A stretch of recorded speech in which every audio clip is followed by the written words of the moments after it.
की शुरुआत में हम क्लाइव, पॉल और हॉर्वे को देखते हैं जो अपने ट्रक पर अफ्रीका के रेगिस्तान में रिसर्च के लिए आए होते हैं। तीनों व्यक्ति एक ऐसी कंपनी के लिए काम करते हैं जो कि रेगिस्तान में डायमंड ढूंढ कर निकालती है। इस जगह पर दूर दूर तक कोई सुविधा नहीं होती, जिसके कारण यहाँ डायमंड निकालना और सर्वाइव करना नामुमकिन होता है। तीनों अपने ट्रक में बैठे कहीं जा रहे होते हैं, तभी बीच रास्ते में अचानक उन्हें एक बड़ा पत्थर जैसा कुछ दिखाई देता है। उनमें से एक व्यक्ति उस पत्थर को तोड़कर उनमें से छेद करता है, ये चेक करने के लिए कि उसमें क्या है। तभी अचानक उनमें से अनजान सी चीज इस व्यक्ति पर हमला कर देती है और देखते ही देखते वो तीनों व्यक्तियों की जान ले लेती है। इसके बाद हम एक वैज्ञानिक व्यक्ति जैक को देखते हैं जो कि ब्रिटिश कोलंबिया की लैब में काम कर रहा होता है। अचानक सिस्टम में गड़बड़ हो जाती है और टेम्परेचर -100 तक पहुंच जाता है। जैक अपनी कोडिंग स्किल्स के द्वारा उन लोगों की जान बचा लेता है। इसके बाद इस लैब का ऑनर जैक को कुछ लोगों की जान बचाने के लिए एक नए मिशन पर भेजता है। अगले सीन में हम जैक को अफ्रीका में उसी रेगिस्तान में देखते हैं जहाँ उस टीम पर हमला हुआ था। जैक को उस टीम को खोजने और डायमंड निकालने की जॉब दी जाती है। इसके बाद कंपनी का मेंबर कॉल उसे लेने के लिए आता है और बेस तक पहुँचते ही जैक मिकी और जोहान से मिलता है। मिकी जैक के पासपोर्ट, ID कार्ड और सामान को चेक करती है और इसके सामान में से उसे मशीन मिलती है जो जमीन से 100 फुट तक पानी को देख सकती है। इस मशीन को देखकर मिकी काफी इम्प्रेस होती है। इसके बाद मिकी अपनी डायरी ढूंढने लगती है, जैसे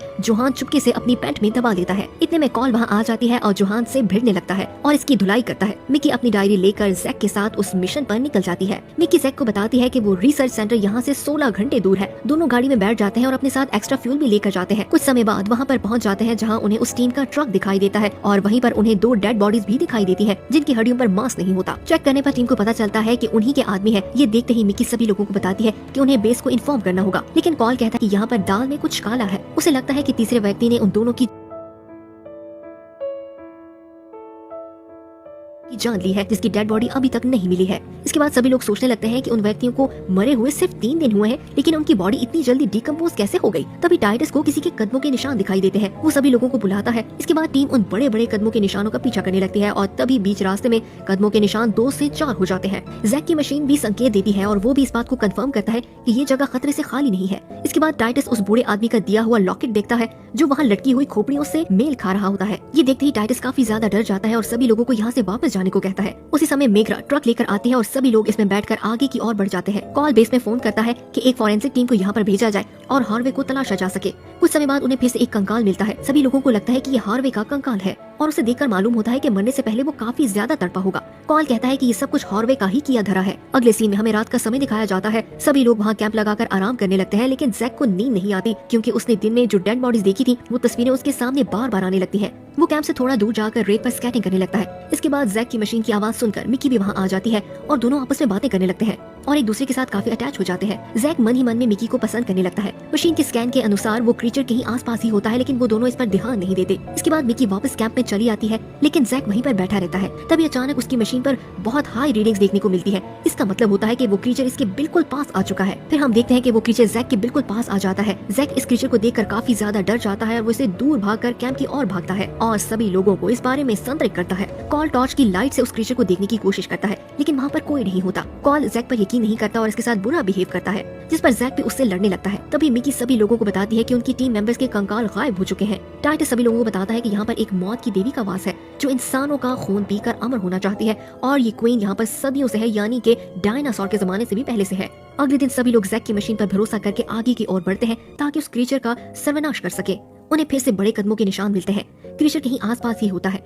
इसके बाद जैक दूरबीन से उस क्रीचर को देखता है और उस पर गन से निशाना लगाता है। जैसे ही वो इस पर फायर करता है तो वो टुकड़ों में बिखर जाता है। टीम जैसे ही लोकेशन पर पहुंचती है तो उन्हें कुछ नहीं मिलता सिवाय अपने ही टीम मेंबर्स की उन पुरानी हड्डियों के। कॉल को ये यकीन हो जाता है कि उसने क्रीचर को खत्म कर दिया है, लेकिन टाइटस सभी लोगों से कहता है कि वो अभी भी जिंदा है और ऐसा करने से हम लोगों ने इस क्वीन को और भी ज्यादा भड़का दिया है, जिसका बदला वो जरूर लेगी। टाइटस बताता है कि अपनी जवानी के समय उसके दोस्त ने इस क्रीचर पर गोलियां बरसाई थी और उसकी हालत भी ऐसी ही हो गई थी जैसे कि उनके टीम मेंबर्स की हो गई है। इसके बाद सभी लोग ट्रक में बैठकर वापस जाने की कोशिश करते हैं। तभी अचानक ट्रक में शॉर्ट सर्किट हो जाता है और फ्यूल टैंक में आग लग जाती है, जिसके कारण ट्रक नाकारा हो जाता है। कर्ट सभी लोगों को बताता है कि ये ट्रक बेकार हो चुका है और अब वो आगे नहीं जा सकते और इसे रिपेयर करने में महीनों लग जाएंगे। इस कारण हमें बेस से दूसरा ट्रक मंगवाना होगा। मिकी बेस से संपर्क करने की कोशिश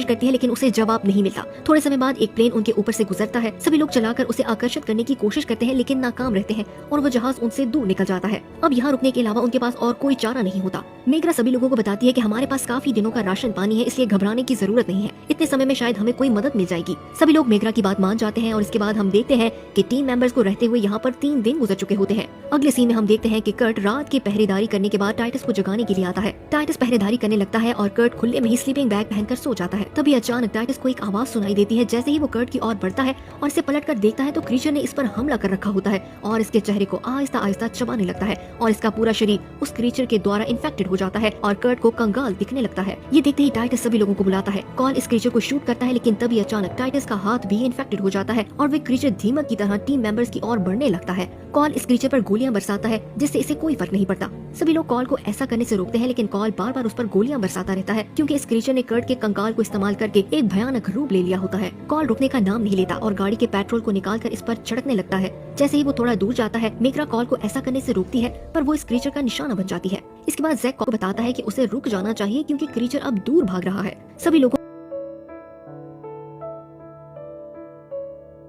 को इस क्रीचर की कमजोरी पता चल जाती है और वो ट्रक के चारों ओर पेट्रोल छिड़क देते हैं ताकि क्रीचर उनके करीब ना आ सके। अगले दिन जैक, कॉल और मिकी बेस की ओर पैदल बढ़ने लगते हैं, क्योंकि सभी लोग मारे जाते हैं। आगे बढ़ते बढ़ते रात हो जाती है और तीनों एक पेड़ के सहारे बैठकर अपने आसपास पेट्रोल का घेराव बनाकर बैठ जाते हैं। तभी अचानक वो क्रीचर भयानक से रूप में उनके सामने आता है। इस बार इस क्रीचर ने मेग्रा का चेहरा पहन रखा होता है, जिसे देखकर सभी लोग काफी ज्यादा डिस्टर्ब हो जाते हैं। वो क्रीचर पेट्रोल की रेखा को पार नहीं कर पाता। सुबह होते ही उनका रेडियो बजने लगता है और सिग्नल वापस आ जाते हैं और वो फौरन बेस से हेल्प मांगते हैं और इसके बाद आगे की ओर बढ़ने लगते हैं। रास्ते में उन्हें वही बड़ा सारा गोल पत्थर दिखने लगता है जो मूवी के शुरुआत में दिखाया गया था। सभी लोग इसके अंदर एंटर हो जाते हैं, जहाँ पर उन्हें कुछ अजीब सा पिदारत मिलता है। जैक सभी लोगों को बताता है कि ये क्रीचर वास्तव में चींटियों की प्रजाति थी, जो अपग्रेड होकर एक भयानक क्रीचर बन चुकी है। कुछ समय बाद बेस से जुहान वहाँ आ जाता है और बाकी लोगों के कंकाल देखकर उसे लगता है कि टीम मेंबर्स ने डायमंड की लालच में अपने ही लोगों को मार दिया है। जुहान उनकी बातों पर यकीन नहीं करता और उन्हें हथकड़ियां लगाकर ट्रक के पीछे बिठाकर बेस ले जाने लगता है। इसके बाद कॉल पिछली विंडो को लात मारकर जुहान को बेहोश कर देता है और इसे हथकड़ियां लगाकर ट्रक के पीछे बिठा देता है। सभी लोग आगे की ओर बढ़ते हैं और इस बार इस क्रीचर को मारने का प्लान बनाने लगते हैं। मिकी सभी लोगों को बताती है कि वो क्रीचर रात के समय छुप जाता है और यहाँ पर छुपने की सिर्फ एक ही जगह हो सकती है, जो जमीन के नीचे बनी हुई पुरानी बेसमेंट होती है। इसके बाद सभी लोग इस पुरानी बेसमेंट में एंटर हो जाते हैं, जिसकी खबर उस क्रीचर को हो जाती है और वो कॉल पर हमला करता है, जिससे कॉल के ऊपर एक पिलर गिर जाता है, घायल हो जाता है। वो क्रीचर कॉल की जान देने ही वाला होता है कि जैक फायर करके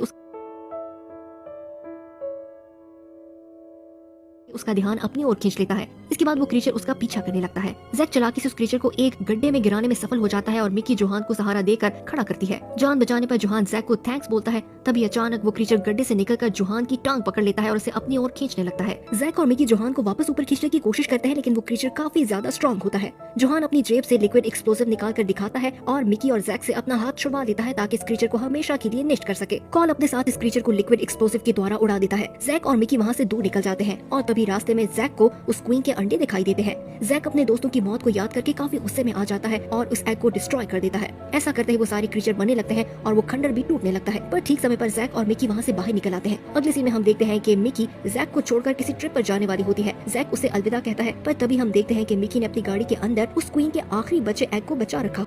एक्सपेरिमेंट करने के लिए वो उसे दूर ले जा रही होती है और यहीं पर मूवी एंड हो जाती है।